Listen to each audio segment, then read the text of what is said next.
They came over for an inspection and promptly told me that I needed a new furnace. What transpired afterwards, it was a disaster. The installation was delayed. They dismantled our air conditioner. It was awful, and I really didn't know who to trust afterwards. And it still hasn't been fixed since then, right? Right, it still hasn't been fixed.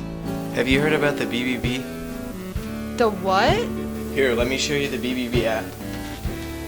It shows you the ratings of all kinds of businesses. See, this air conditioning company has an A+. Nice.